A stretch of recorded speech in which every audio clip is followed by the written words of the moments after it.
Hey hey hey, hola Indomax Indo Magazines. Oke, dua kabar panas bos. Yang pertama, nanti datang dari calon kapal induk kita ITS Garibaldi yang kemarin menuai drama penolakan di parlemen Italia. Nah, baru-baru ini sidang parlemennya pun sudah dilakukan bos, dan hasilnya sudah keluar. Nah, lantas bagaimanakah hasilnya? Apakah masih ada penolakan? Bagaimana status program hibah kapal induk Garibaldi kini di parlemen Italia? Apakah sudah lolos dan siap kirim? Setelah ini kita kupas. Kemudian kabar kedua, di tengah dunia yang makin panas, kemudian tetangga kita baru-baru ini, Pinoy bahkan sudah mengumumkan situasi darurat energi. Nah, negara kita Indonesia baru-baru ini malah dinilai masih aman dari situasi darurat energi. Mantap jos. Nah, lantas bagaimanakah itu? Apakah alasannya? Penasaran beritanya? Cus Markibas. Mari kita bahas berita lengkapnya satu per satu bosku.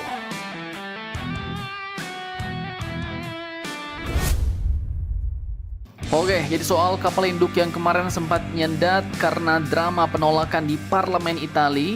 Nah, ini coba Mimin ceritakan dulu dari awal biar gak bingung ya kan. Jadi admin ikuti dari banyak sumber berita berikut. Seperti yang kalian tahu, kapal induk ini gratis bos. UCP Garibaldi, program hibah kita nggak beli kapalnya. Dan gara-gara itulah parlemen di Italia ribut. Loh kok bisa? Nah, jadi gini bos.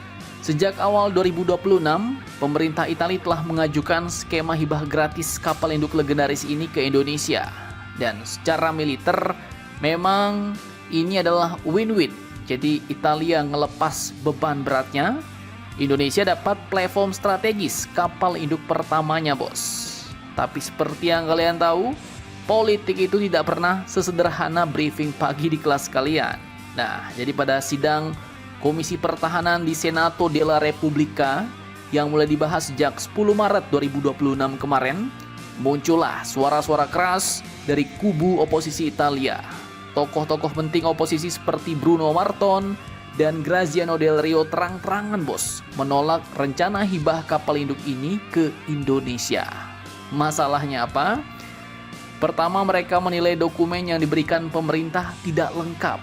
Kemudian kurangnya transparansi dalam proses transfer, bahkan muncul isu sensitif, yaitu dugaan keterlibatan perusahaan swasta yang tidak dijelaskan secara jelas. Nah, jadi ya wajar mereka curiga ya kan? Karena ini bukan sekedar jual beli barang OLX bos. Ini kapal induk, aset militer strategisnya Italia, walaupun udah pensiun. Oleh karena itu pembahasannya pun sempat ditunda dan diperpanjang 10 hari untuk pendalaman.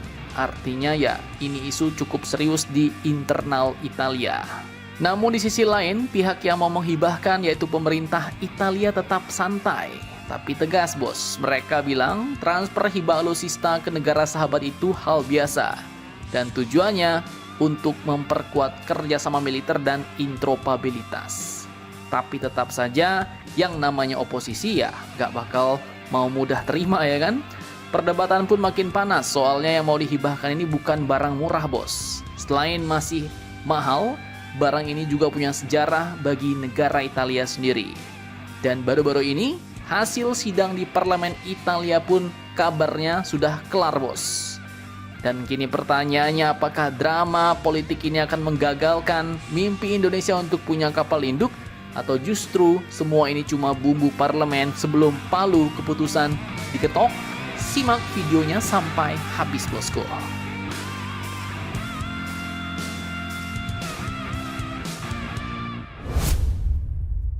Oke, jadi tanggal 24 Maret 2026 kemarin di Roma, sidang final akhirnya digelar bos. Dipimpin oleh Stefania Craxi, Komisi Pertahanan Senat Italia akhirnya masuk ke tahap penentuan. Setelah melalui penundaan sejak 10 Maret dan tambahan waktu hingga batas baru 26 April 2026, diskusi pun resmi ditutup. Tak ada lagi interupsi, tak ada juga tambahan argumen bos. Dan hasil voting, di kubu pemerintah Italia, dukungan hibah kapal induk ini pun solid bos. Mantap. Mereka mendukung Senator Roberto Menia menyatakan setuju, apalagi setelah penjelasan dari pihak militer Italia dianggap sudah cukup jelas. Sementara itu, kubu oposisi pun ternyata tetap pada pendiriannya, yaitu menolak, bos. Bruno Marton, Graziano Del Rio, hingga Enrico Borghi tetap kompak menolak. Tapi ya, jelas suara politik itu soal angka, bos. Siapa yang suaranya paling banyak itu yang menang, ya kan? Dan kali ini suara pemerintah Italia pun lebih banyak. Didukung juga oleh pernyataan Wakil Menteri Pertahanan Matteo Perego di Cremnago yang menegaskan bahwa hibah ini adalah bagian dari kerjasama strategis Italia-Indonesia. Dan hasil akhirnya adalah parere favorevole, disetujui, bos. Sidang pun akhirnya ditutup pukul 16.25 waktu setempat, dan ini artinya secara resmi Senat Italia mengizinkan hibah kapal induk Garibaldi ke Indonesia, dan saat ini statusnya sudah lolos di tahap parlemen. Dan kini tinggal finalisasi administratif pemerintah, bos. Dan jelas ini bukan sekedar transfer kapal tua, tapi bisa jadi langkah awal Indonesia untuk masuk ke era kapal induk meskipun lewat jalur hibah kapal legenda. Nah, sekarang tinggal satu hal yang bikin penasaran nih, bos. Apakah kapal induk ini akan benar-benar jadi monster laut baru bagi Indonesia? Atau malah jadi proyek mahal yang bikin dompet negara ikut megap-megap? Silahkan kalian cocor-bacor di kolom komentar. Oke, lanjut kabar kedua, bos. Jadi tengah panasnya war Timur Tengah yang kini mengakibatkan beberapa negara mengalami krisis energi, nah negara kita Indonesia pun ternyata disebut masih kuat. Jadi belum sampai seperti Filipina, bos. Negara kita disebut masih aman dari situasi darurat energi. Dan hal ini pun disampaikan langsung oleh Menteri Keuangan kita. Nah, jadi hari ini 25 Maret 2026 di Jakarta, Bapak Menteri Purbaya akhirnya buka suara, bos. Dan jawabannya ya cukup bikin lega nih. Menurut beliau, kondisi Indonesia saat ini masih aman dari darurat energi. Dan ini bukan sekedar optimis cuap-cuap tanpa data, bos. Tapi ini berdasarkan hitungan nyata di lapangan. APBN 2026 katanya disebut masih tahan banting, bahkan saat harga minyak dunia mulai merangkak naik. Sekarang harga minyak mentah Indonesia atau ICP ada di kisaran $74 Amerika per barrel. Memang sedikit di atas asumsi awal APBN yang sekitar $70, bos. Tapi tenang, ini katanya belum level alarm merah. Nah, yang menarik menurut Pak Purbaya, darurat energi itu bukan soal harganya yang naik.